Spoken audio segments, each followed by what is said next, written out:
북한 인구의 42%가 식량 부족으로 인한 영양실조에 시달리고 있으며 여성들이 가정폭력과 성폭력으로부터 스스로를 보호할 수 있는 여건이 제대로 마련되지 않았다는 보고서가 유엔에 제출됐습니다.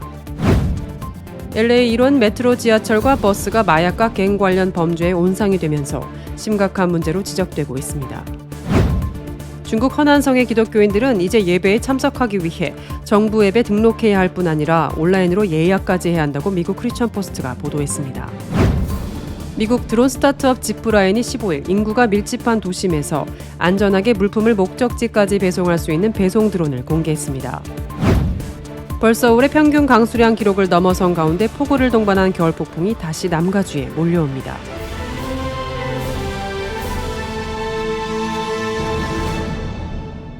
첫 번째 소식입니다. 북한 인구의 42%가 식량 부족으로 인한 영양실조에 시달리고 있으며 여성들이 가정폭력과 성폭력으로부터 스스로를 보호할 수 있는 여건이 제대로 마련되지 않았다는 보고서가 유엔에 제출됐습니다. 엘리자베스 살먼 유엔 북한 인권 특별 보고관이 최근 유엔 인권위 사회에 제출한 보고서에서는 북한의 열악한 식량 보건 현황과 인권 사각지대에 놓인 여성들의 현실이 집중적으로 다뤄진 것으로 나타났다고 연합뉴스가 보도했습니다. 보고서는 2019년부터 2021년 사이 북한 인구의 41.6%는 영양실조로 고통받은 것으로 추정했고 대부분 가정에서는 하루 3끼를 먹는 일이 사치스러운 것이 됐다고 전했습니다. 보고서는 또한 북한 여성 인권 문제를 집중적으로 조명했습니다. 가정폭력이 금지돼 있지만 어떤 조건에서 처벌하는지 법적으로 정의되지 않았으며 북한의 여성 권리 보호 및 증진에 관한 법률에서도 가해자 처벌보다는 화해에 초점을 맞추고 있다고 설명했습니다. 부부간 성폭행은 범죄로 취급되지 않는다고 합니다. 성폭행은 무거운 처벌 규정이 있지만 유죄 판결을 받은 남성은 소수에 불과하다고 보고서는 전했습니다. 한편 보고서는 2020년 초 북한이 방역 등을 이유로 국경을 봉쇄한 이후 탈북자 수가 급격히 줄었다고 소개했습니다. 이로 인해 신뢰할 만한 정보가 부족해 북한의 최근 인권 상황을 평가하는 데 제약이 있었다는 점을 보고서는 인정했습니다. 보고서는 북한이 여성 인권과 강제 송환, 인신매매 금지 등에 관한 국제인권 규약을 준수하기 위한 노력을 다하고 국제사회와 협력, 소통할 것을 촉구하는 한편 북한 인권 증진을 위해 지원할 방안을 모색할 것을 유엔 회원국에 요청했습니다. LA 일원 메트로 지하철과 버스가 마약과 갱 관련 범죄의 온상이 되면서 심각한 문제로 지적되고 있습니다.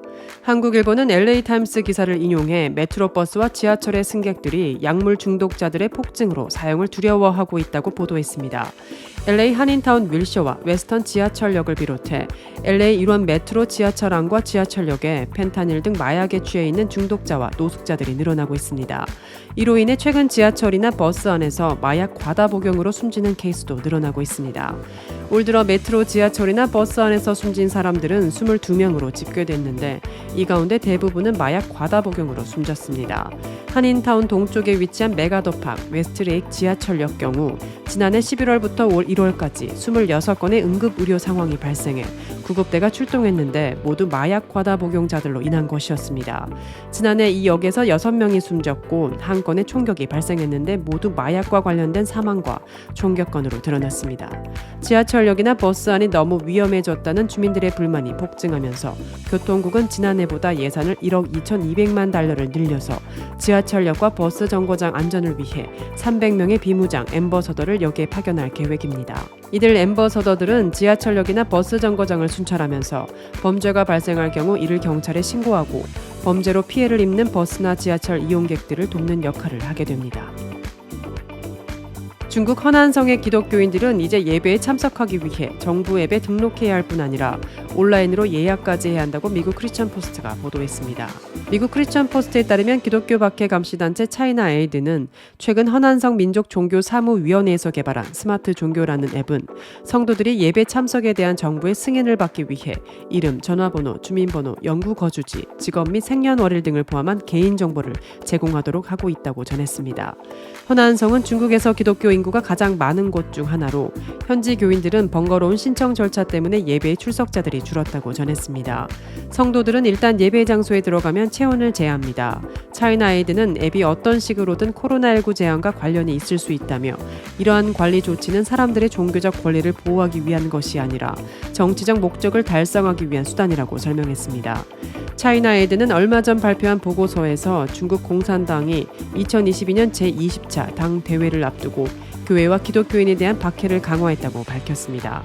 차이나에이드 회장이자 설립자인 바푸는 성명을 통해 그들의 목표는 사회주의 친화적인 교회를 만드는 것일 뿐만 아니라 교회를 없애고자 하는 것이다라고 전했습니다. 한편 2023년 오픈도어가 발표한 세계 박해 국가 목록에서 중국은 16위를 기록했습니다. 미국 드론 스타트업 지프라인이 15일 인구가 밀집한 도심에서 안전하게 물품을 목적지까지 배송할 수 있는 배송 드론을 공개했습니다. 샌프란시스코에 본사를 둔 지프라인은 로봇 전문 기업으로 드론을 이용해 사람이 접근하기 어려운 지역에 물자를 배달하는 업체입니다. 이 회사가 공개한 배송 드론은 플랫폼2 지프라는 이름의 드론으로 반경 10마일 내에서 최대 8파운드의 물품을 문 앞 좁은 공간에 정확히 내려놓습니다. P2 지프는 10분 안에 16km를 이동할 수 있으며 이는 일반적인 택배 서비스보다 7배가량 더 빠른 수준이라고 회사는 설명했습니다. 그러면서 고객이 집을 비운 사이 문 앞에 전달된 물품이 도난당하는 경우가 많은데 P2 지프를 통한 빠른 배송으로 택배 도둑이 사라질 수 있다고 덧붙였습니다. 지프라인은 미국 샐러드 체인점 스위트그린과 드론 배송을 위한 계약을 체결했으며 올해 비행 테스트를 거쳐 실제 배송에 나설 예정이라고 밝혔습니다. 지프라인은 처음에는 의료용품 배달에 초점을 맞췄지만 전자상거래와 음식 배달로까지 사업을 확대하고 있습니다. 앞서 루안다 정부의 의료용품을 납품하고 가나의 코로나19 백신을 유통하는 등 최근 2년간 3개국에서 7개국으로 사업을 확장했습니다. 벌써 올해 평균 강수량 기록을 넘어선 가운데 폭우를 동반한 겨울 폭풍이 다시 남가주에 몰려옵니다. 대기의 강이라고 불리는 이 폭풍은 수증기가 가늘고 길게 이동하는 현상으로 수천 마일, 폭이 수백 마일에 달해 걸친 지역에 많은 비를 뿌리는 게 특징입니다. 기상청은 올겨울 11번째인 이번 대기의 강 현상으로 이번 주 남가주 지역의 산사태, 홍수, 정전사태가 발생할 수 있다고 경고했습니다. 특히 이미 많은 눈이 내려 고립된 샌버너디노 카운티 등의 급류 및 홍수 사태를 악화시켜 광범위한 피해를 유발할 수 있습니다. 현재 산타바바라, LA, 샌버나디노, 마리포사 등 34개 카운티의 비상사태가 선포된 상태입니다. 이 영향권에 드는 주민은 1,500만에서 1,700만 명 이상에 달합니다. 한편 최근 겨울 폭풍으로 인해 폭설로 뒤덮인 요세미티 국립공원의 임시 폐쇄 기간은 오는 17일로 연장됐습니다.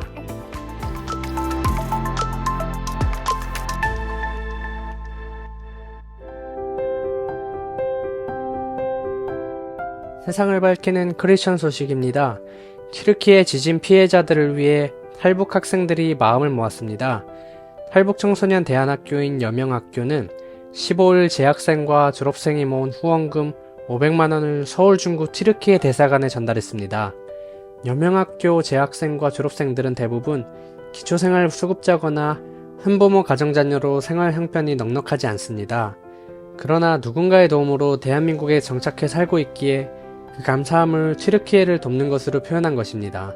이날 전달식에는 조명숙 교장과 재학생 졸업생 대표가 함께했습니다. 후원금을 전달받는 에신 테즈바샤란 교육참사관은 여유롭지 않은 형편에도 튀르키예 지진 피해자들을 위해 귀한 돈을 모아준 학생들에게 감사하다며 여러분들은 한국과 튀르키예를 넘어 전 세계를 섬기는 값진 분들이라고 격려했습니다. 또 다른 탈북 청소년 대안학교인 한꿈학교도 최근 경기도 의정부 안디옥 열방교회에 학생들이 모은 후원금 155만 원을 전달했습니다. 안디옥 열방교회는 한국에 온 튀르키예 이주민들이 모인 교회입니다. 김영미 교장은 튀르키예 지진이 발생한 후 김효셉 목사님이 학교를 방문해 현재 소식을 전했더니 아이들이 자발적으로 후원금을 모았다. 그 자리에서 주머니를 털어낸 학생도 있었다며 어려운 이들을 향한 아이들의 선한 마음이 튀르키예에 잘 전달되길 바란다고 전했습니다.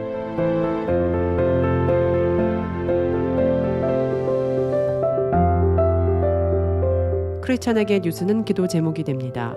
오늘의 뉴스를 통해 보는 기도 제목입니다.